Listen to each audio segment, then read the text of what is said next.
শিফরির গবেষণায় নতুন চমক, অপেক্ষার দিন শেষ, ইলিশ মিলবে বছরভর। পুকুরের আবদ্ধ জলে হচ্ছে ইলিশ চাষ। ইলিশ নিয়ে বছরভর আর অপেক্ষার দিন নয়, এবার গ্রাম বাংলার পুকুরেই হচ্ছে ইলিশ চাষ। শুধুমাত্র ইলিশের জন্য আর বর্ষাকালের অপেক্ষা নয়, সব ঋতুতেই পাওয়া যাবে ইলিশ। ICAR centre inland fisheries research institution তত্ত্বাবধানে শুরু হচ্ছে আবদ্ধ জলে ইলিশ মাছের চাষ, আর তাতেই আশানুরূপ সফল হয়েছে। একটি ইলিশের ওজন হয়েছে প্রায় 700 গ্রাম।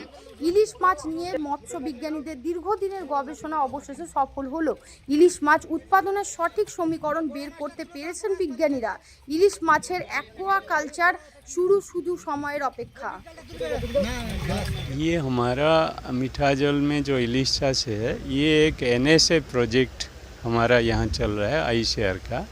इसमें हमारा आईसीआर सिफरी चोड़की सीबा और सीफा ये मिली कोलाबरेटिव प्रोजेक्ट चल रहा है। इसी में जो यहाँ पर नदी है, नदी से छोटा इलिश हम लोग कलेक्शन करके ये तालाब में पालन कर रहे हैं। ये 3 साल से ये काम इधर चल रहा है। ये हम लोग चाहते हैं ये सक्सेसफुल होगा, क्योंकि हम लोग यहाँ जो कर रहे हैं अभी 3 साल में 700 तक ज़्यादा हिल्सा आप आज देखेंगे ओजन का, वो देखेंगे वो आहिस्ते आहिस्ते बढ़ के भी जैसे बोलते हैं ना 1 किलो हो जाने से सक्सेसफुल पॉन्ड कल्चर में सक्सेसफुल। लेकिन ये है स्लो ग्रोइंग फिश है, मिनिमम 3-4 साल लगेगा 1 किलो हिल्सा मिलने के लिए। लेकिन हम लोग ये काम कर रहे हैं इधर इसलिए क्योंकि ब्रीडर जो माई मछली फीमेल मछली डेवलप हो जाएंगे, ब्रीडिंग करने से उसको रियरिंग करने से आसान होगा। মাছে ভাতে বাঙালি সবচেয়ে প্রিয় মাছ ইলিশ। ইলিশের নাম, গন্ধ, স্বাদের ভোজন রসিক বাঙালি দুর্বলতা নতুন করে বলার নয়। তবে এতদিন পর্যন্ত ইলিশ মাছের জন্য নদী ও সমুদ্রের মুখাপেক্ষী হয়ে থাকতে হতো। এবার সেই দিন শেষ। এবার ইলিশের উৎপাদন হবে আবদ্ধ পুকুরে। গবেষণা চালিয়ে রীতিমতো সাফল্য হলেন মৎস্য বিজ্ঞানীরা। কোলাঘাট ব্লকের জ্যামিটা এলাকার পরীক্ষামূলকভাবে ইলিশ মাছ চাষ শুরু করে শিফরি, আর তাতেই মিলছে অভাবনীয় সফলতা।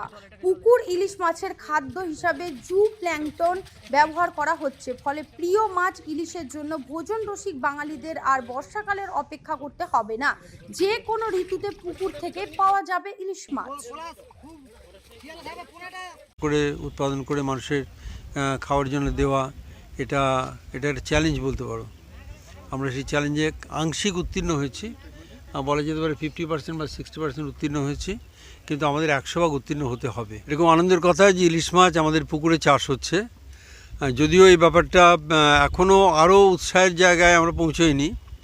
এই জন্য যে ইলিশ মাছ নদীর মাছ, সেটা পুকুরে কতটা চাষ করা যাবে এই নিয়ে আমাদের সংশয় ছিল।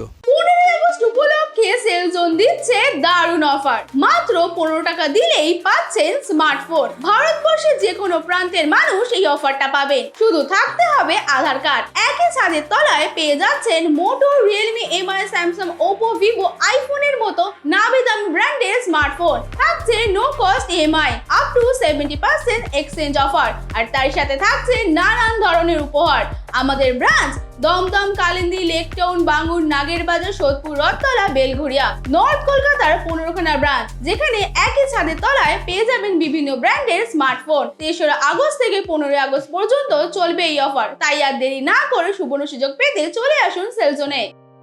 এবং আমরা এর আগে দেখেছি কাকদ্বীপে ইলিশ মাছ চাষ হচ্ছে, কিন্তু সেটা ওই 500 গ্রামের বেশি বড় হচ্ছে না, এবং সেটা সরকারি কেন্দ্রীয় সরকারি প্রকল্প।